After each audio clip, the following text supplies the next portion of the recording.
ചിലർ എന്തുകൊണ്ടാണ് ഖുർആൻ ക്ലാസുകളിൽ സ്ഥിരമായി പങ്കെടുക്കാത്തത്? എന്തുകൊണ്ടാണ് വെള്ളിയാഴ്ചകളിൽ ഖുതുബയുടെ തുടക്കത്തിൽ അവർക്ക് സ്ഥിരമായി പള്ളിയിൽ വരാൻ സാധ്യമാകാതെ പോകുന്നത്? എന്തുകൊണ്ടാണ് എവിടെയെങ്കിലും ഒരു മതപ്രഭാഷണ സദസ്സുണ്ട് എങ്കിൽ ആ ദിവസം സാധാരണ അങ്ങാടിയിൽ ഉണ്ടാകാറുള്ള ആള് പോലും അന്നത്തെ ദിവസം മറ്റെവിടേക്കെങ്കിലും പോയി ആ ഒരു മതപ്രഭാഷണ പരിപാടിയിൽ പങ്കെടുക്കാൻ പലപ്പോഴും വൈമനസ്യം കാണിക്കുന്നത് എന്തുകൊണ്ടാണ്? അതുപോലെ തന്നെ ഇസ്ലാമിക ഗ്രന്ഥങ്ങളും പ്രസിദ്ധീകരണങ്ങളും വാങ്ങാനും വായിക്കാനും വലിയൊരു താല്പര്യം കാണിക്കാത്ത, അതിന് പണം ചെലവഴിക്കുന്നത് എന്തോ ഒരു വലിയ നഷ്ടക്കച്ചവടമാണ് എന്നൊക്കെ തോന്നുന്ന രീതിയിലേക്ക് ആളുകൾ ചിന്തിച്ചു പോകുന്നത് എന്തുകൊണ്ടാണ്? എന്തുകൊണ്ടാണ് മതപരമായ കാര്യങ്ങൾ സാധാരണ വരാറുള്ള ഒരു വാട്സപ്പ് ഗ്രൂപ്പിൽ പലപ്പോഴും ചില ആളുകൾ സൈലന്റ് ആയി നിൽക്കുന്നത്? അതിൽ വരുന്നതൊന്നും കാണുകയോ കേൾക്കുകയോ വായിക്കുകയോ ചെയ്യുകയില്ല, എന്നാൽ മറ്റുള്ള ഗ്രൂപ്പുകളിലൊക്കെ വളരെ ആക്റ്റീവായി പെരുമാറുകയും ചെയ്യുന്ന ആളുകൾ നമ്മൾ കാണാറുണ്ട്. ചുരുക്കി പറഞ്ഞാൽ ഇസ്ലാമികമായ കാര്യങ്ങളോട് അറിഞ്ഞോ അറിയാതെയോ ഒരു വൈമുഖ്യം കാണിക്കുകയും മറ്റു വിഷയങ്ങളിലെല്ലാം വലിയ പ്രാധാന്യവും പ്രസക്തിയും അതിന് സമയവും പണവും ഒക്കെ ചെലവഴിക്കുന്നതിൽ യാതൊരു മനക്ലേശവും ഇല്ലാത്ത ആളുകളെയൊക്കെ പലപ്പോഴും നമ്മൾ കണ്ടുമുട്ടാറുണ്ട്. എന്താണ് ഇതിന്റെ കാരണം? ഇതിന് പല കാരണങ്ങൾ ഉണ്ടാകാം. ചില ആളുകൾ ബോധപൂർവമായി കൊള്ളണമെന്നില്ല. എന്നാൽ പ്രധാനമായും ഇത്തരം ആളുകൾ, ഇത് ആവർത്തിച്ച് അനുഭവിക്കപ്പെടുന്ന ആളുകൾക്ക് ഉണ്ടാകുന്ന ഒരു കാരണം എന്ന് പറയുന്നത്, ഇതൊക്കെ കേട്ട് കഴിഞ്ഞാൽ ഇപ്പൊ ജീവിക്കുന്നത് പോലെ ജീവിക്കാൻ പറ്റില്ല, കുറച്ചൊക്കെ ജീവിതത്തിൽ നിന്ന് മാറ്റം വരുത്തേണ്ടി വരും എന്ന് അവർക്ക് തന്നെ അറിയാം. അതായത് ഒരു ഖുതുബ, പ്രസംഗം, ഒരു ക്ലാസ്, അതൊക്കെ സ്ഥിരമായിട്ട് കേൾക്കുക, അത് മനസ്സിലാക്കുക, അങ്ങനെ ചെയ്യുമ്പോൾ അവർക്ക് തന്നെ അറിയാം, അവരെ മനസ്സിൽ ഇതൊക്കെ തറക്കും, മനസ്സിൽ കൊള്ളും. അപ്പൊ ഞാൻ ഇപ്പൊ ഈ പോണമാതിരി പോകാൻ പറ്റില്ല, ചെറിയൊരു മാറ്റം എന്ത് ചെയ്യേണ്ടി വരും, എന്റെ ജീവിതത്തിൽ ഞാൻ വരുത്തേണ്ടി വരും, ഇപ്പൊ എനിക്കുള്ള സ്വാതന്ത്ര്യം ഉണ്ടാവില്ല. മാത്രമല്ല ചില ആളുകള് പരസ്യമായി തന്നെ പറയാറുണ്ടെന്ന്, ആ ക്ലാസ്സിന് പരിപാടിക്കൊക്കെ പോയി കഴിഞ്ഞാൽ പിന്നെ തിരിയാനും മറിയാനും പറ്റില്ല, ഫുള്ള് ഹറാമോണ്ടൊരു കളിയായിരിക്കും. അത് പാടില്ല, ഇത് പാടില്ല, അത് കുടിക്കാൻ പാടില്ല, അത് തിന്നാൻ പാടില്ല, അങ്ങോട്ട് പോകാൻ പാടില്ല, ഇങ്ങോട്ട് വരാൻ പാടില്ല എന്ന് പറഞ്ഞിട്ട് നമ്മൾ എന്നിട്ട് ഒരു ജയിലിലാക്കുന്ന സ്വഭാവത്തിലാവും. അപ്പൊ അതൊന്നും കേൾക്കാതെ ഇങ്ങനെ പോയി കഴിഞ്ഞാൽ വളരെ ആശ്വാസത്തിൽ ജീവിക്കാലോ എന്ന ഒരു രീതിയിലൊക്കെ ചില ആളുകൾ പറയുക പോലും ചെയ്യാറുണ്ട്. എന്നാൽ ഇത്തരം മനസ്സ്, അത് പറയുന്നവര് അധികം ഉണ്ടാവില്ല, പക്ഷെ ഇത്തരം മനസ്സുള്ള ആളുകൾ ധാരാളം നമുക്കിടയിൽ. അത്തരം ആളുകൾ മനസ്സിലാക്കേണ്ട ചില കാര്യങ്ങളാണ് ഞാൻ സൂചിപ്പിക്കുന്നത്. അതിലൊന്ന് നമ്മൾ അറിയേണ്ടത്, മതം എന്ന് പറയുന്നത്, ഇസ്ലാം ദീൻ എന്ന് പറയുന്നത് നമ്മൾ വിചാരിക്കുന്നത് പോലെ നമ്മൾ അടങ്ങാറാക്കാൻ വേണ്ടി വന്നതല്ല ഇസ്ലാം. ഇസ്ലാമിനെ കുറിച്ച് പറയുന്നത് എന്താ വെച്ചാൽ അത് വളരെ എളുപ്പമാണ്, ദീൻ എളുപ്പമാകുന്നു എന്നാണ്. യുരീദുല്ലാഹു ബിക്കുമുൽ യുസ്റ വലാ യുരീദു ബിക്കുമുൽ ഉസ്ർ. വിശുദ്ധൂറം പറയാം, നിങ്ങൾക്കൊരിക്കലും തന്നെ അതുകൊണ്ട് നാം ബുദ്ധിമുട്ട് ഉദ്ദേശിക്കുന്നേയില്ല, നിങ്ങൾക്ക് എളുപ്പമാണ് അള്ളാഹു ഉദ്ദേശിക്കുന്നത് എന്നാണ്. അപ്പൊ മതത്തിന്റെ ഏത് നിയമം എടുത്താലും അത് എളുപ്പമാണ്. അള്ളാഹുവിന്റെ റസൂല് പറഞ്ഞു, അന്നബി ഹുറൈറത അനി നബി സല്ലല്ലാഹു അലൈഹി വസല്ലം ഖാൽ, റസൂലുള്ളാഹി പറയാണ്, ഇന്നദ്ദീന യുസ്റുൻ. ഇനി അതിലാണ് എന്താ വേണ്ടത്? ഇന്നദ്ദീന യുസ്റുൻ, മതം എന്ന് പറയുന്നത് വളരെ എളുപ്പമാണ്. വലൻ യുശാദ്ദീന അഹദുൻ ഇല്ലാ ഗലബഹു. ഇനി ആ മതത്തിൽ ആരെങ്കിലും അമിതത്വം കൊണ്ടുവരികയാണ് എങ്കിൽ ആ മതം അവരെ പരാജയപ്പെടുത്താതിരിക്കുകയില്ല, ആ മതം തന്നെ അവരെ പരാജയപ്പെടുത്തും അതിൽ സിദ്ധത്ത് കൊണ്ടുവന്നാൽ. ഫസദ്ദിദു, അതുകൊണ്ട് നിങ്ങൾ നേരെയുള്ള വഴിയിലൂടെ സഞ്ചരിക്കുക. വഖാരിബു, നിങ്ങൾ മധ്യമമായ മാർഗത്തിലൂടെ നിങ്ങൾ സഞ്ചരിക്കുക. വഅബ്ശിറു, നിങ്ങൾ സന്തോഷ വാർത്ത അറിയിക്കുക. വസ്തഈനു ബിൽ ഉദ്വതി വൽ റൗഹ, അതുപോലെ രാവിലെയും വൈകുന്നേര സമയങ്ങളിലുമൊക്കെ നിങ്ങൾ നല്ല കാര്യങ്ങൾ പ്രവർത്തിക്കുക. വശൈഇൻ മിനദ്ദുൽജ. അപ്പൊ റസൂലുള്ളാഹി സ്വല്ലല്ലാഹു അലൈഹി വസല്ലം പറഞ്ഞത് എന്താ? ദീൻ എന്ന് പറഞ്ഞാൽ വളരെ എളുപ്പമാണ്, അതിനാരെങ്കിലും പ്രയാസപ്പെടുത്തുന്നുണ്ടെങ്കിൽ അവനെ മതം പരാജയപ്പെടുത്തുമെന്നാണ്. അപ്പൊ പ്രയാസം ഉണ്ടാക്കണവനെയാണ് പരാജയപ്പെടുത്തുക. മാത്രമല്ല വിശുദ്ധ ഖുർആൻ പറയാം, വമാ ജഅല അലൈക്കും ഫിദ്ദീനി മിൻ ഹർജ്, യാതൊരു പ്രയാസവും നിങ്ങളുടെ മേൽ മതം ചുമത്തിയിട്ടില്ല എന്ന് വിശുദ്ധ ഖുർആൻ ഓർമ്മപ്പെടുത്തുന്നുണ്ട്. റസൂലുള്ളാഹി സ്വല്ലല്ലാഹു അലൈഹി വസല്ലം പറഞ്ഞു, ബശ്ശിറു വലാ തുഅസ്സിറു വബശ്ശിറു വലാ തുനഫിറു, നിങ്ങൾ എളുപ്പമാക്കുക, ഒരിക്കലും നിങ്ങൾ ബുദ്ധിമുട്ടിക്കരുത്. വബശ്ശിറൂ, നിങ്ങൾ സന്തോഷ വാർത്ത അറിയിക്കുക, വലാ തുനഫിറൂ, ഒരിക്കലും നിങ്ങൾ ആരെയും വെറുപ്പിക്കരുത്. അപ്പൊ മതം പറഞ്ഞ് വെറുപ്പിക്കാൻ പാടില്ല, മതം പറഞ്ഞ ഒരാളെയും ഞെരുക്കുവാനും പാടില്ല എന്ന് റസൂലുള്ളാഹി സ്വല്ലല്ലാഹു അലൈഹി വസല്ലം ഓർമ്മപ്പെടുത്തുകയാണ്. ലാ യുകല്ലിഫുല്ലാഹു നഫ്സൻ ഇല്ലാ വുസ്അഹാ, നിങ്ങൾക്ക് കഴിയാത്ത ഒരു കാര്യവും നിങ്ങളിൽ ഏൽപ്പിച്ചിട്ടില്ല എന്നത് വിശുദ്ധ ഖുർആനിന്റെ അടിസ്ഥാനപരമായ ഒരു തത്വമാണ്. അതിരുവിട്ടവരെ നിയന്ത്രിക്കുകയാണ് ഇസ്ലാം ചെയ്തിട്ടുള്ളത്. റസൂലുള്ളാഹി സ്വല്ലല്ലാഹു അലൈഹി വസല്ലമയുടെ പത്നി ആയിഷ ബീവിയുടെ അടുക്കൽ 3 ആളുകൾ വന്ന ഒരു സംഭവമുണ്ട്, നമുക്കെല്ലാവർക്കും അറിയാം. അവര് വന്നിട്ട് റസൂലുള്ളാഹിയോട് വന്നിട്ട് എങ്ങനെയൊക്കെയാണ് ആയിഷ ബീവിയോട് വന്നിട്ട് പറയാണ്, എങ്ങനെയാണ് റസൂലുള്ളാഹി സ്വല്ലല്ലാഹു അലൈഹി വസല്ലമയുടെ ഇബാദത്തുകളൊക്കെ, അതൊക്കെ ഒന്ന് ചോദിച്ചറിയാൻ വേണ്ടി വന്നവരാണ് ഞങ്ങൾക്കും കൂടുതൽ ചെയ്യാലോ എന്ന് വിചാരിച്ചിട്ടാണ്. അപ്പൊ ആയിഷ ബീവി അതൊക്കെ പറഞ്ഞു കൊടുത്തു. അത് കേട്ട ശേഷം ഇവര് പറഞ്ഞു, റസൂലുള്ളാഹി എന്ന് പറഞ്ഞാൽ പാപങ്ങളൊക്കെ പൊറുക്കപ്പെട്ടവരാണ്, അതുപോലെ അള്ളാഹുവിനേക്ക് അടുത്ത് നിൽക്കുന്നവരാണ്, അതുകൊണ്ട് റസൂലുള്ളാഹിക്ക് ഇത്രയൊക്കെ ചെയ്താൽ മതിയാവും, ഞങ്ങളൊക്കെ സാധാരണക്കാരല്ലേ, ഞങ്ങൾ അതിലേറെ കുറച്ചുകൂടി ചെയ്യാൻ വേണ്ടി ഉദ്ദേശിക്കുന്നുണ്ട് എന്ന് പറഞ്ഞിട്ട് അതിൽ ഒരാൾ പറഞ്ഞു, എന്ത്, ഞാൻ ഇനി രാത്രി മുഴുവൻ നിസ്കരിക്കും, ഞാൻ ഉറങ്ങേയില്ല എന്ന്. രണ്ടാമത്തെ ആള് പറഞ്ഞു, എന്ത്, ഞാൻ ഇനി എല്ലാ ദിവസവും നോമ്പ് നോൽക്കും, നോമ്പില്ലാത്തൊരു ദിവസം എനിക്കുണ്ടാവില്ല എന്ന്. മൂന്നാമത്തെ ആളെന്ന് പറഞ്ഞു, ഞാന് വിവാഹം കഴിക്കില്ല, ഞാൻ സ്ത്രീകളഞ്ഞ് വിവാഹം കഴിക്കൂല, കാരണം അത് വിവാഹം കഴിച്ചാൽ കുട്ടികളുണ്ടാവും, കുടുംബം ഉണ്ടാവും, അപ്പൊ ഇബാദത്തിനൊന്നും പറ്റൂല, അപ്പൊ ഞാൻ പൂർണ്ണമായിട്ട് ഇബാദത്തിൽ മുഴുകാൻ വേണ്ടിയിട്ട് ഞാൻ ഒരിക്കലും വിവാഹം കഴിക്കൂല എന്നും പറഞ്ഞു. ഇത് പറഞ്ഞു നിൽക്കുന്ന സമയത്താണ് ഫജാ റസൂലുള്ളാഹി സ്വല്ലല്ലാഹു അലൈഹി വസല്ലം, അവിടേക്ക് റസൂലുള്ളാഹി സ്വല്ലല്ലാഹു അലൈഹി വസല്ലം വരികയാണ്. ഫഖാല വഅൻതുമുല്ലദീ ഖുൽതും കദാ വകദാ, എന്നിട്ട് അവരോട് പറഞ്ഞു, നിങ്ങൾ ഇങ്ങനെയൊക്കെ പറഞ്ഞു എന്ന് കേട്ടു, ശരിയാണോ എന്ന് റസൂലുള്ളാഹി സ്വല്ലല്ലാഹു അലൈഹി വസല്ലം അവരോട് പറഞ്ഞു. എന്നിട്ട് റസൂലുള്ളാഹി പറയാ, വല്ലാഹി, എന്നാൽ നിങ്ങൾ അറിയണം, ഇന്നി ലഅഖ്ശാകും ലില്ലാഹ് വഅതകാകും ലഹു, നിങ്ങളെക്കാളും അല്ലാഹുവിനെ ഭയപ്പെടുന്നവനും അല്ലാഹുവിനെ സൂക്ഷിക്കുന്നവനും ഞാനാകുന്നു. എന്നാൽ ഞാനാകട്ടെ ലാകിന്നി അസൂമു വഅഫ്തിറു, ഞാൻ നോമ്പ് നിൽക്കാറുണ്ട്, എന്നാൽ നോമ്പില്ലാത്ത ദിവസങ്ങളും എനിക്കുണ്ട്. അത് നിർബന്ധ നോമ്പിനെ പറ്റിയല്ല പറയുന്നത്, സാധാരണ ദിവസങ്ങളിൽ ഞാൻ നോമ്പ് നോക്കുന്ന ദിവസങ്ങളുണ്ട്, എന്നാൽ നോമ്പില്ലാത്ത ദിവസമുണ്ട്. അതുപോലെ ഞാൻ രാത്രി നമസ്കരിക്കാറുണ്ട്, എന്നാൽ ഞാൻ കിടന്നുറങ്ങുകയും ചെയ്യാറുണ്ട്. ഞാൻ സ്ത്രീകളെ വിവാഹം കഴിക്കുകയും ചെയ്തിട്ടുണ്ട്, എനിക്ക് കുടുംബങ്ങളുണ്ട്. ഇത്രയും പറഞ്ഞ ശേഷം റസൂലുള്ളാഹി പറഞ്ഞു, ഫമൻ റഗിബ അൻ സുന്നതി ഫലൈസ മിന്നി, ശക്തമായി പറയണം, എന്റെ സുന്നത്തിനെ, എന്റെ ചര്യയെ, എന്റെ നടപടിക്രമങ്ങളെ ആര് കൈവിട്ടുവോ അവൻ എന്നിൽപ്പെട്ടവനല്ല എന്ന് പറയുന്നത് മദ്യപിക്കുന്നവനോടല്ല, വ്യഭിചരിക്കുന്നവനോടല്ല, അതുപോലെയുള്ള അനാശാസ്യങ്ങൾ ചെയ്യുന്നവനോടല്ല, മറിച്ച് നമസ്കരിക്കുമെന്ന് പറഞ്ഞവനോടാണ്, രാത്രി മുഴുവൻ നമസ്കരിക്കുമെന്ന് പറഞ്ഞവനോടാണ്, ഞാൻ ദിവസവും നോമ്പെടുക്കുമെന്ന് പറഞ്ഞവനോടാണ്, ഞാൻ കുടുംബജീവിതമില്ലാതെ ജീവിക്കുമെന്ന് പറഞ്ഞവനോടാണ്. എന്താ കാര്യം? അതിരുവിടാൻ പാടില്ല എന്നതാണ്. അതിരുവിടുന്നത് മതമല്ല എന്ന് റസൂലുള്ളാഹി സ്വല്ലല്ലാഹു അലൈഹി വസല്ലം പഠിപ്പിച്ചിട്ടുണ്ട്. മറ്റൊരു സംഭവം നോക്കൂ നിങ്ങൾ. ഒരിക്കൽ റസൂലുള്ളാഹി സ്വല്ലല്ലാഹു അലൈഹി വസല്ലം മിമ്പറിൽ കയറി. ആ മിമ്പറിൽ കയറിയപ്പോ ഒരാള് പള്ളിയുടെ ഉള്ളിലേക്ക് കയറാതെ പുറത്തന്നെ നിൽക്കുന്നുണ്ട്. ഒരു വെയിലത്ത് ഒരു മനുഷ്യൻ അങ്ങനെ നിൽക്കുക. അപ്പൊ റസൂലുള്ളാഹി ചോദിച്ചു, ആരാണ് അവിടെ പുറത്ത് നിൽക്കുന്നത്? അപ്പൊ ആളുകൾ പറഞ്ഞു, അത് അബൂ ഇസ്രായേൽ എന്ന വ്യക്തിയാണ് റസൂലേ. അയാൾ ഒരു നേർച്ച ചെയ്തിട്ടുണ്ട്. എന്താ നേർച്ചന്റെ സ്വഭാവം എന്നറിയോ?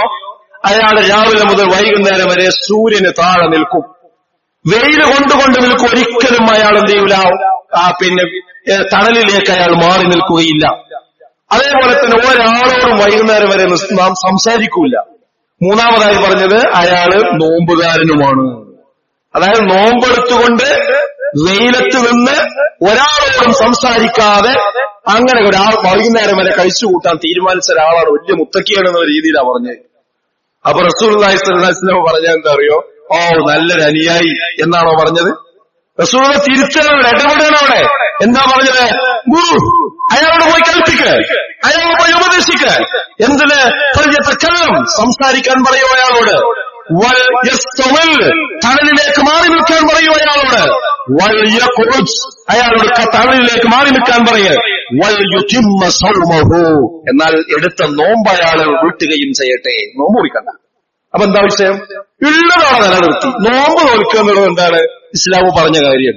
പക്ഷെ വെയിലത്തൊന്ന് നോൽക്കണമെന്നും ആരോടും സംസാരിക്കാതെ നോൽക്കണമെന്നും ഇസ്ലാം പഠിപ്പിച്ചിട്ടില്ല.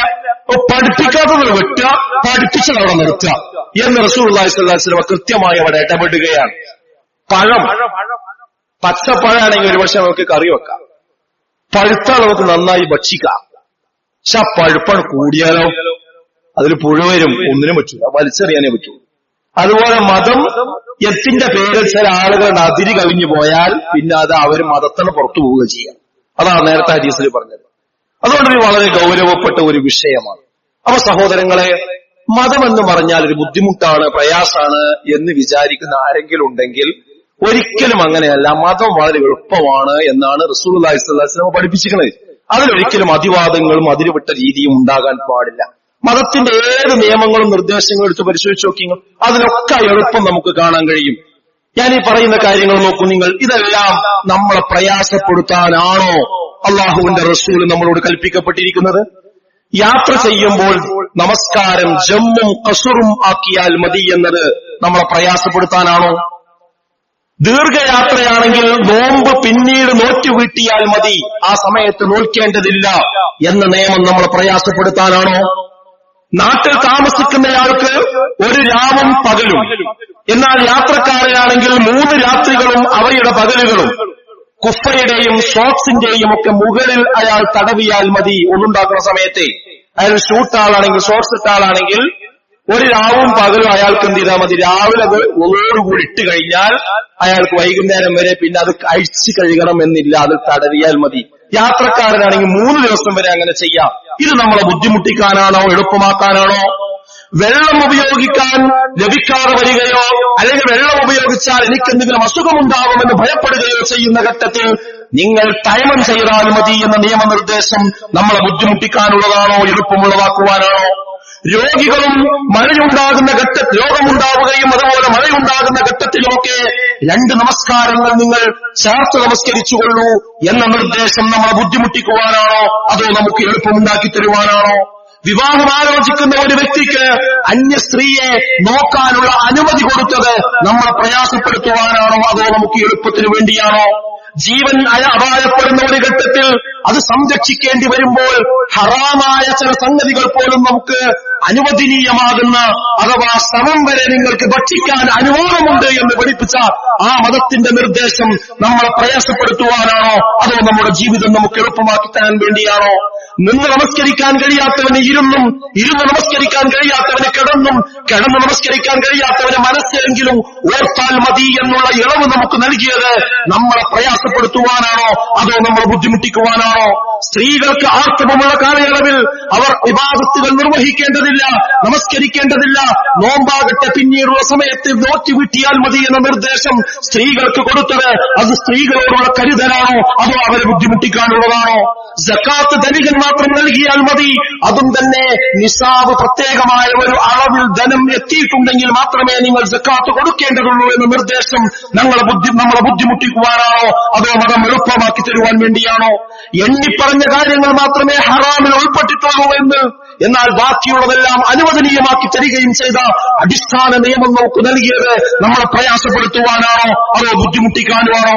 ഇസ്ലാമിന്റെ അടിത്തറകളിൽ ഊന്നി നിന്നുകൊണ്ട് ഓരോ കാലഘട്ടത്തിലും നേരിടുന്ന പ്രതിസന്ധികൾക്ക് പരിഹാരം കാണുവാൻ വേണ്ടി ഇജ്തിഹാദിന്റെ ഒരു വാതിൽ നമുക്ക് തുറന്നു തന്നത് അള്ളാഹു നമ്മളെ ബുദ്ധിമുട്ടിക്കുവാനാണോ അതോ നമുക്ക് എളുപ്പമുണ്ടാക്കി തരാൻ വേണ്ടിയാണോ? കോവിഡിന്റെ കാലഘട്ടം നമുക്ക് ഓർമ്മയുണ്ട്. പള്ളിയിൽ പോലും നമസ്കരിക്കാൻ കഴിയാതെ പോയ ഒരു സാഹചര്യം നമുക്ക് ഓർമ്മയുണ്ട്. ആ സന്ദർഭത്തിൽ ഈ മതപരമായ കാര്യങ്ങളിൽ ഊന്നി നിന്നുകൊണ്ട് തന്നെ പണ്ഡിതന്മാർ അതിനുള്ള ഇളവുകൾ നമുക്ക് പഠിപ്പിച്ചു തരികയുണ്ടായി. അതപ്പോൾ പണ്ഡിതന്മാർ ചിന്തിച്ചുണ്ടാക്കിയതല്ല. അതിന്റെ ഉസൂല്, അതിന്റെ നിയമം നേരത്തെ തന്നെ ഇസ്ലാമിലുണ്ട്. ഒരു നിർണായക ഘട്ടം വന്നു കഴിഞ്ഞാൽ എങ്ങനെയായിരിക്കണം തന്റെ ഇബാദത്തുകൾ എന്ന് പുനഃക്രമീകരിക്കുവാൻ ആവശ്യമായ അടിത്തറകളിൽ ഊന്നി നിന്നുകൊണ്ടുള്ള ഒരു മതത്തിന്റെ പേരാണ് നമ്മൾ സ്വീകരിക്കുന്ന ഇസ്ലാം എന്ന് പറയുന്നത്. അത് നമ്മളെ ബുദ്ധിമുട്ടിക്കാൻ വേണ്ടിയാണോ അതോ നമുക്ക് എളുപ്പമാക്കി തരാൻ വേണ്ടിയാണോ? എത്ര തെറ്റ് ചെയ്തവനാണ് എങ്കിലും പാശ്ചാത്താപ മനസ്സുണ്ടെങ്കിൽ അതെല്ലാം പുറത്തു കൊടുക്കാനായി തൗബ എന്ന ഒരു വലിയ വാതിൽ നമ്മുടെ മുമ്പിൽ തുറന്നു വെച്ചത് അള്ളാഹു നമ്മളോട് കാണിക്കുന്ന കാരുണ്യമാണോ അതോ നമ്മളെ പ്രയാസപ്പെടുത്തുവാനാണോ? ഇങ്ങനെ പറഞ്ഞു പോവുകയാണെങ്കിൽ എത്ര പറഞ്ഞു പോകാൻ പറ്റും? അപ്പൊ സുഹൃത്തുക്കളെ, അള്ളാഹ് നമ്മളെ ഈ ദീൻ എന്ന് പറഞ്ഞ വളരെ എളുപ്പമാക്കി തന്നതാണ്. അനാവശ്യമായി നമ്മൾ പറയണത് വേറെ ബുദ്ധിമുട്ടാണ്, കുഴപ്പമാണ്. എന്താ ഖുർആൻ പറഞ്ഞത്? ഫത്തഖുല്ലാഹ മസ്തതഅ്തും. നിങ്ങൾ കഴിവിന്റെ പരമാവധി നിങ്ങളെ കൊണ്ട് കഴിയുന്ന രീതിയിൽ അല്ലാഹുവിനെ നിങ്ങൾ സൂക്ഷിക്കുക. വസ്മഉ, നിങ്ങൾ കേൾക്കുകയും ദീനീ കാര്യങ്ങൾ നിങ്ങൾ അറിയുവീൻ, മനസ്സിലാക്കുവീൻ, പഠിക്കുവീൻ. നിങ്ങൾ അല്ലാഹുവിനെ അനുസരിച്ച് ജീവിക്കുവീൻ. നിങ്ങളുടെ ദേഹത്തിന് ഖൈറായത് നിങ്ങൾ ചെലവഴിക്കുകയും ചെയ്യുവീൻ. എന്നാൽ മനസ്സിന്റെ പിശുക്കിൽ നിന്ന് ആര് രക്ഷപ്പെട്ടുവോ അവര് തന്നെയാവുന്നു വിജയികൾ എന്നാണ് വിശുദ്ധ ഖുർആൻ ഓർമ്മപ്പെടുത്തുന്നത്. അതല്ലാതെ ഞാൻ ക്ലാസ്സിനില്ല, ഞാൻ പരിപാടിക്കില്ല, ഞാൻ ഖുതുബ കേൾക്കാനില്ല, എനിക്ക് മതപരമായ കാര്യങ്ങളൊന്നും വായിക്കണ്ട, എനിക്കതൊന്നും അറിയണ്ട, അതൊക്കെ ഞാൻ മനസ്സിലാക്കിയാല് അതൊക്കെ ആകെ പ്രയാസമാവും എന്ന് വിചാരിക്കല്ല. നിങ്ങൾക്ക് കഴിയുന്നത് പോലെ നിങ്ങൾ ദീനനുസരിച്ച് ജീവിക്കുകയും ബാക്കിയൊക്കെ അള്ളാഹുവിന് അറിയാം. അതുകൊണ്ട് കേൾക്കുക, അനുസരിക്കുക, ആ രീതിയിൽ മുന്നോട്ട് പോവുക. അങ്ങനെയുള്ള യഥാർത്ഥ മുത്തഖികളിൽ, മുഅ്മിനുകളിൽ അള്ളാഹു നമ്മേവരെയും ഉൾപ്പെടുത്തി അനുഗ്രഹിക്കുമാറാകട്ടെ. അൽഹംദുലില്ലാഹ് വസ്സലാത്തു വസ്സലാമു അലാ റസൂലില്ലാഹ് വഅലാ ആലിഹി വസഹ്ബിഹി അജ്മഈൻ. അമ്മാ ബഅദ്. ചില ആളുകൾ ആദ്യം ദീന് ബുദ്ധിമുട്ടാണെന്ന് പറയും, എന്നാൽ അത് എളുപ്പമാണ് എന്ന് ഞാൻ നേരത്തെ ഒന്നാമത്തെ ഖുതുബയിൽ വിശദീകരിച്ചതുപോലെ കൃത്യമായി ലക്ഷ്യസഹിതം അവരുടെ മുമ്പിൽ അത് അവതരിപ്പിച്ചു കൊടുത്താൽ, തെളിയിച്ചു കൊടുത്താൽ അവരടുത്ത ദുർന്യായം പറയും. എന്താ അടുത്ത ദുർന്യായം എന്ന് ചോദിച്ചാല് ആ ന്യായം ഇങ്ങനെയാണ്: ദീന് നിങ്ങൾ പറയും പോലെ എളുപ്പമാണ് എങ്കിൽ അതിന്റെ ആകത്തുക എന്ന് പറയുന്നത് ദീന് നമ്മളെ സൗകര്യത്തിനനുസരിച്ച് ചെയ്താൽ മതി എന്നല്ല അള്ളാഹു പറഞ്ഞിരിക്കുന്നത്. ഈ പറഞ്ഞതൊക്കെ ശരിയാണെങ്കിൽ അതിന്റെ അടിത്തറ എന്താ? അതൊക്കെ നമ്മളെ സൗകര്യത്തിനനുസരിച്ച് ചെയ്താൽ മതി എന്നല്ലേ. നിങ്ങൾ എന്തിനാ പിന്നെ അത് പറഞ്ഞ് പണ്ഡിതന്മാരും ആളുകളൊക്കെ പറഞ്ഞിട്ട് ഇങ്ങനെ ബലപ്പെടുത്തുന്ന കാര്യം എന്താ? അപ്പൊ ഈ ന്യായം ചെയ്യാതിരിക്കാനോട് കാണുമ്പോൾ ആ രീതിയിലാണ് പലപ്പോഴും പറയാം. എന്നിട്ട് പറയും സമയത്തന്നെ നിസ്കരിക്കണം എന്നൊന്നുമല്ലോ. ഇപ്പൊ എനിക്ക് കുറച്ച് മുമ്പ് UK എന്നൊരു വിദ്യാർത്ഥിയെ വിളിച്ചിട്ട് ചോദിക്കുന്ന ചോദ്യം എന്താണെന്ന് ചോദിച്ചാൽ, ഞാൻ 18 മണിക്കൂർ തുടർച്ചയായി ജോലിയിലാണ്, ഒരു നെറ്റ്വർക്ക് കമ്പനിയിലാണ്. അത് അല്പം ഞാൻ ഒന്ന് ശ്രദ്ധ തെറ്റിപ്പോയാൽ അതാകെ ഹാങ് ആവും, പ്രശ്നമാവും. അപ്പൊ എനിക്ക് എന്ത് ചെയ്യാൻ കഴിയില്ല, ആ നമസ്കാരമൊന്നും സമയത്ത് നിർവഹിക്കാൻ കഴിയില്ല. അപ്പൊ രാത്രി 5 വക്തും റൂമിലെത്തിയ ശേഷം ഒന്നിച്ചാണ് നിസ്കരിക്കുന്നതിന് വല്ല കുഴപ്പമുണ്ടോ? ഇതാ ചോദ്യം. അപ്പൊ ഞാൻ പറഞ്ഞത് ശരിയല്ലല്ലോ. അപ്പൊ അവൻ പറഞ്ഞ ഒരു മാസമായിട്ട് ഇപ്പൊ എങ്ങനെ ചെയ്യുന്നത് ഒന്ന് ആലോചിച്ച് നോക്കി. അപ്പൊ ഞാൻ അവനോട് പറഞ്ഞു, നിനക്ക് ജീവിക്കാൻ 18 മണിക്കൂർ തുടർച്ചയായിട്ട് ജോലി ചെയ്യണോ? അല്ല, അതൊന്നും വേണ്ട. എന്നാ അള്ളാഹ് ദുനിയാവുക്ക് പറഞ്ഞേച്ചിരിക്കണ അള്ളാഹ്ക്ക് ഇബാദത്തെടുക്കാനാണ്. അതിനെ ബാധിക്കുന്ന രീതിയിൽ ജോലി ഉണ്ടാവാൻ പാടില്ല. അതിന്റെ ഇടയിൽ എന്ത് ചെയ്യാ, നമുക്ക് നിസ്കരിക്കാൻ കഴിയണം. ഏറി വന്നാൽ നമുക്ക് എന്ത് ചെയ്യാൻ പറ്റും, ജമ്മും കസൂറുമാക്കാം. അതും അതിന്റെ തത്വം അനുസരിച്ച് മാത്രമേ പാടുള്ളൂ, അതിന്റെ അപ്പുറത്ത് പോകാൻ പാടില്ല. പക്ഷെ ആളുകൾ ഇതൊക്കെ പറഞ്ഞിട്ട് എന്നാ സമയത്ത് നിസ്കരിക്കേണ്ട കാര്യമുണ്ട്, ഒഴിവ് പോലെ ചെയ്താൽ പോരെ, ഇസ്ലാം എളുപ്പല്ലേ? ഞാൻ എന്താ ഇസ്ലാം എളുപ്പല്ലേ? അതേപോലെ തന്നെ റമദാനിൽ തന്നെ നോമ്പ് നോൽക്കണമെന്നുണ്ടോ? ഇസ്ലാം എളുപ്പല്ലേ? ഈ ചൂട് കാലത്ത് റമദാന് അതൊരു മഴക്കാലത്തേക്ക് മാറ്റിയ ചൂട് എന്റെ വക അല്ലേ? ഞാനെന്ത് ചെയ്യാൻ എന്റെ തണുപ്പുള്ള കാലത്തേക്ക്? ഇസ്ലാം എളുപ്പല്ലേ? ഈ ന്യായം പറഞ്ഞിട്ട് അങ്ങനെ പറഞ്ഞുകൊണ്ടോ എങ്ങനെ ഉണ്ടാവും? അതേപോലെ തന്നെ ലൈംഗിക ബന്ധത്തിന് തോന്നിക്കഴിഞ്ഞാൽ നിക്കാഹ് പോകണമെന്നൊക്കെ പറഞ്ഞ ആളുകളൊക്കെ വിളിച്ചുകൂട്ടി കല്യാണം നടത്തുക പറഞ്ഞ വലിയ പ്രശ്നമാണ്. ഇസ്ലാം ഉറപ്പല്ലേ? അപ്പൊ അതിനൊന്നും കാത്തിക്കേണ്ട കാര്യമില്ലല്ലോ എന്ന് പറഞ്ഞ് ആ മറ നമ്മൾ പൊട്ടിച്ചാലോ? അതേപോലെ തന്നെ തനിക്ക് റിലാക്സ്ഡ് ആയ ഒരു വേഷം ധരിച്ചാൽ എന്താ ഇസ്ലാം ഇടിഞ്ഞു പൊളിഞ്ഞു പോകുമോ? ഇസ്ലാം ഉറപ്പല്ലേ? ഇങ്ങനെ എളുപ്പല്ലേ എന്ന് പറഞ്ഞിട്ട് ഇസ്ലാമിന്റെ അടിത്തറകളൊക്കെ പൊളിച്ചു പോകുന്ന ഒരു പിഞ്ഞാണക്കൂട്ടിക്ക് കയറിയ കാളക്കൂട്ടിനെ പോലെ എല്ലാ മതത്തിന്റെ ആധാര ശിലകളെയും തച്ചു തകർത്ത് ഈ നിയമം പറഞ്ഞ് മുന്നോട്ട് പോകുന്ന ആളുകളെ നമ്മൾ കാണാറുണ്ട്. അതും ശരിയല്ല. അതും നമ്മൾ മനസ്സിലാക്കേണ്ടതുണ്ട്. ഇതൊരു ദുർന്യായം മാത്രമാണ്. ആരാ മുസ്ലിം? നമ്മൾ അല്ലാഹുവിന് കീഴൊതുങ്ങുമ്പോഴാണ് നമ്മൾ മുസ്ലിം എന്ന് പറയാൻ പറ്റുള്ളൂ. എന്താ മുസ്ലിം എന്നുള്ള വാക്കിന്റെ അർത്ഥം? കീഴൊതുങ്ങിയവൻ എന്നാണ് അതിന്റെ അർത്ഥം. ആർക്ക് കീഴൊതുങ്ങിയവൻ? ഇന്റർനെറ്റിന് കീഴൊതുങ്ങിയവൻ എന്നല്ല, ഏതെങ്കിലും സെലിബ്രിറ്റിക്ക് കീഴൊതുങ്ങിയവൻ എന്നല്ല, ഏതെങ്കിലും കൂട്ടുകാരന് കീഴൊതുങ്ങിയവൻ എന്നല്ല, തന്റെ ഇച്ഛയ്ക്ക് കീഴൊതുങ്ങിയവൻ എന്നല്ല, തന്റെ തോന്നലുകൾക്ക് കീഴൊതുങ്ങിയവൻ എന്നല്ല, റബ്ബുൽ ആലമീനായ വടച്ച തമ്പുരാന് കീഴൊതുങ്ങിയവൻ. അവന് പേരാണ് മുസ്ലിം എന്ന് പറയുന്നത്. എന്നാൽ മറിച്ചുള്ള ചിന്ത നമുക്ക് അള്ളാഹു കീഴൊതുങ്ങണം എന്ന് വാദിക്കുന്നത് പോലെയുള്ള അഹങ്കാരത്തിന്റെ ഭാഷയാണ്. അത് നമ്മൾ മനസ്സിലാക്കാതെ പോകും. നിസ്സാര കാര്യമില്ല പറയുന്നത്. എന്ത് എനിക്ക് തോന്നിയ മാതിരി എന്ത് ചെയ്യണം, ദീൻ ഇങ്ങോട്ട് വരണം. അല്ല അള്ളാഹു പഠിപ്പിച്ച മാതിരി അങ്ങോട്ട് പ്രവർത്തിക്കല്ല, മറിച്ച് നമ്മളെ തോന്നലുകൾക്കനുസരിച്ച് പടച്ചോണ്ട് നിയമം ഇങ്ങോട്ട് വളച്ചു കൊണ്ടുവരണം. അതിനർത്ഥം എന്താ? അള്ളാഹ് അമ്മക്ക് കീഴ്പ്പെടണം എന്നായി പറയണം, എന്നിട്ട് മുസ്ലിം ആകുക എന്നാ പറയുന്നത്. എന്ത് മുസ്ലിമാ അത്? അള്ളാഹ്ക്ക് നമ്മൾ കീഴ്പ്പെടാണ് വേണ്ടത്. അപ്പോഴാ അപ്പോഴാണ് നമ്മൾ യഥാർത്ഥത്തിൽ മുസ്ലിങ്ങൾ. അതെങ്ങനെ കീഴ്പ്പെടല്? എന്താ ഖുർആനും സുന്നത്തും പറഞ്ഞിട്ടുള്ളത് വെച്ചാൽ പറഞ്ഞതുപോലെ ചെയ്യാം. അതിന് ഈ ന്യായം പറഞ്ഞിട്ട് എളുപ്പല്ലേ, മതം എളുപ്പല്ലേ എന്ന് പറഞ്ഞിട്ട് കൊണ്ടുപോകുന്ന രീതി ശരിയല്ല. എന്താ ഖുർആൻ പറഞ്ഞത്? വമാ ഉമിറൂ ഇല്ലാ ലിയഅ്ബുദുല്ലാഹ മുഖ്ലിസീന ലഹുദ്ദീൻ. അവരോട് കൽപ്പിക്കപ്പെട്ടിട്ടില്ല എന്തിനല്ലാതെ, ഇല്ലാ ലിയഅ്ബുദുല്ലാഹ്, അല്ലാഹുവിനെ ഇബാദത്തെടുക്കുവാൻ വേണ്ടിയല്ലാതെ, മുഖ്ലിസീന ലഹുദ്ദീൻ, നിഷ്കളങ്കമായിക്കൊണ്ട്, മതം അവർക്ക് നിഷ്കളങ്കമായിക്കൊണ്ട്, അള്ളാഹുവിന് നിഷ്കളങ്കമായിക്കൊണ്ട് ഇബാദത്തെടുക്കാൻ വേണ്ടിയല്ലാതെ, ഋജുമാനസനായ നിലയിൽ നമസ്കാരം നിലനിർത്തുവാനും സകാത്ത് കൊടുക്കുവാനുമല്ലാതെ കൽപ്പിക്കപ്പെട്ടിട്ടില്ല.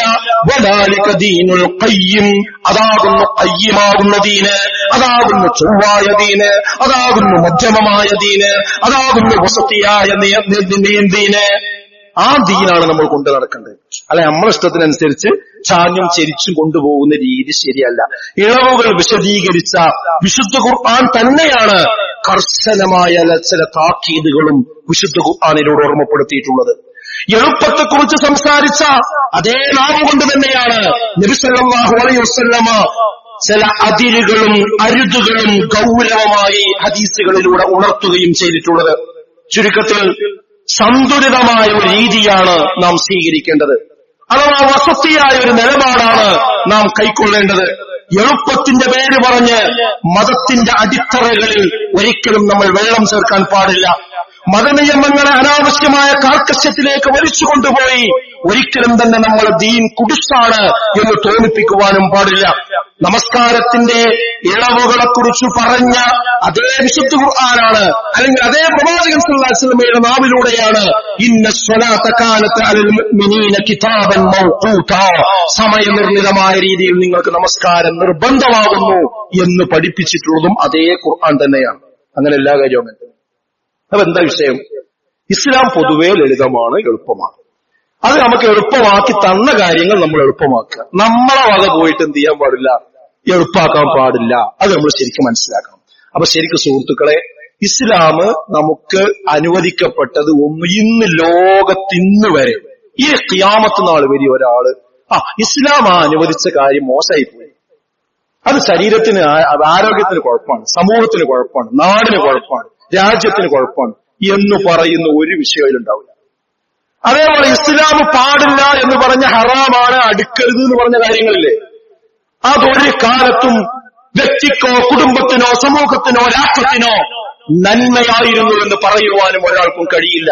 മദ്യം നന്മയായിരുന്നു എന്ന് പറയാൻ കഴിയുമോ? വ്യഭിചാരം നന്മയായിരുന്നു എന്ന് പറയാൻ കഴിയുമോ? പലിശ നന്മയായിരുന്നു എന്ന് പറയാൻ കഴിയുമോ? മറ്റുള്ളവരെ അകാരണമായി വധിക്കാൻ പാടില്ല എന്ന് പറയുന്നത് നന്മയായിരുന്നുവെന്ന് പറയാൻ കഴിയുമോ? ഒന്നും പറയാൻ കഴിയില്ല. അപ്പൊ ഇസ്ലാം നന്മയാണെന്ന് പറഞ്ഞത് എന്നും നന്മയാണ്, ഇസ്ലാം തിന്മയാണെന്ന് പറഞ്ഞത് എന്നും തിന്മയാണ്. അപ്പൊ നമ്മൾ എന്ത് ചെയ്യുക? അള്ളാഹുവിലേക്ക് മടങ്ങുക, ഖുർആനിലേക്ക് മടങ്ങുക, പ്രവാചകനിലേക്ക് മടങ്ങുക, അതനുസരിച്ച് ജീവിക്കുക. എന്നാൽ മാത്രമേ സുഹൃത്തുക്കളെ പരലോകത്ത് നമുക്ക് സ്വർഗം കിട്ടുള്ളൂ. അല്ലാതെ ഈ കേക്കിണിന്റെ പിന്നാലെ പോയി നമ്മളെ ദീനിനെ വലിച്ചെറിഞ്ഞു കഴിഞ്ഞാൽ വലിയ അപകടത്തിലേക്കാണ് പോവുക. എപ്പോഴാണ് അള്ളാഹു നമ്മളെ തിരിച്ചു വിളിക്കുക എന്ന് പറയാൻ കഴിയില്ല. ഒരിക്കലും ഈ സോഷ്യൽ മീഡിയ കാലഘട്ടത്തിൽ ഈ കേൾക്കുന്ന പുകിലുകളുടെ കൂടെയല്ല നമ്മൾ പോകേണ്ടത്. അള്ളാഹുവിനെയും റസൂലിനെയും അംഗീകരിച്ചുകൊണ്ട് ഇസ്ലാമിനെ പൂർണ്ണമായി ഉൾക്കൊണ്ടുകൊണ്ട് മുന്നോട്ട് പോകണം. അങ്ങനെയുള്ള യഥാർത്ഥ മുത്തഖികളിൽ മുഅ്മിനുകളിൽ അള്ളാഹു നമ്മേവരെയും ഉൾപ്പെടുത്തി അനുഗ്രഹിക്കുമാറാകട്ടെ. നമ്മുടെ ജീവിതത്തിൽ വന്നുപോയ ചെറുതും വലുതുമായ എല്ലാ പാപങ്ങളും അള്ളാഹു നമുക്ക് വിട്ടുപുറത്ത് മാപ്പാക്കി തരുമാറാകട്ടെ. നമ്മുടെ കൂട്ടത്തിൽ രോഗം കൊണ്ട് കഷ്ടപ്പെടുന്ന ധാരാളം ആളുകളുണ്ട്. അവർക്കൊക്കെ അള്ളാഹു സമ്പൂർണമായ ശമനം നൽകി അനുഗ്രഹിക്കുമാറാകട്ടെ. ഈ കഴിഞ്ഞ ദിവസങ്ങളിൽ ഒരുപാട് ആളുകൾ നമ്മളിൽ നിന്ന് മരണപ്പെട്ടു പോയിട്ടുണ്ട്. അവരുടെയൊക്കെ കബറിടം അള്ളാഹു വിശാലമാക്കി കൊടുക്കുമാറാകട്ടെ. നമ്മുടെ കൂട്ടത്തിൽ വിവാഹം കഴിഞ്ഞ് ഇതുവരെയും സന്താന സൗഭാഗ്യം ലഭിച്ചിട്ടില്ലാത്ത ദമ്പതിമാരുണ്ട്. അവർക്കൊക്കെ സ്വാലിഹീങ്ങളായ സന്താനങ്ങളെ അള്ളാഹു പ്രദാനം ചെയ്യുമാറാകട്ടെ. അല്ലാഹുമ്മ ഗ്ഫിർ ലിൽ മുഅ്മിനീന വൽ മുഅ്മിനാത്ത് വൽ മുസ്ലിമീന വൽ മുസ്ലിമാത്ത് വൽ അഹ്യാഇ മിൻഹും വൽ അംവാത്ത് ഇന്നക മുജീബുദ് ദഅവാതി യാ ഖാദിയൽ ഹാജാത്ത്. ربنا اصرف عنا عذاب جهنم إن عذابها كان غراما ربنا هب لنا من أزواجنا وذرياتنا قرة أعين واجعلنا للمتقين إماما. اللهم أجرنا من النار، اللهم أجرنا من النار. اللهم أعز الإسلام والمسلمين وأذل الشرك والمشركين. ربنا تقبل منا إنك أنت السميع العليم وتب علينا إنك أنت التواب الرحيم. ربنا آتنا في الدنيا حسنة وفي الآخرة حسنة وقنا عذاب النار. آمين يا أرحم الراحمين.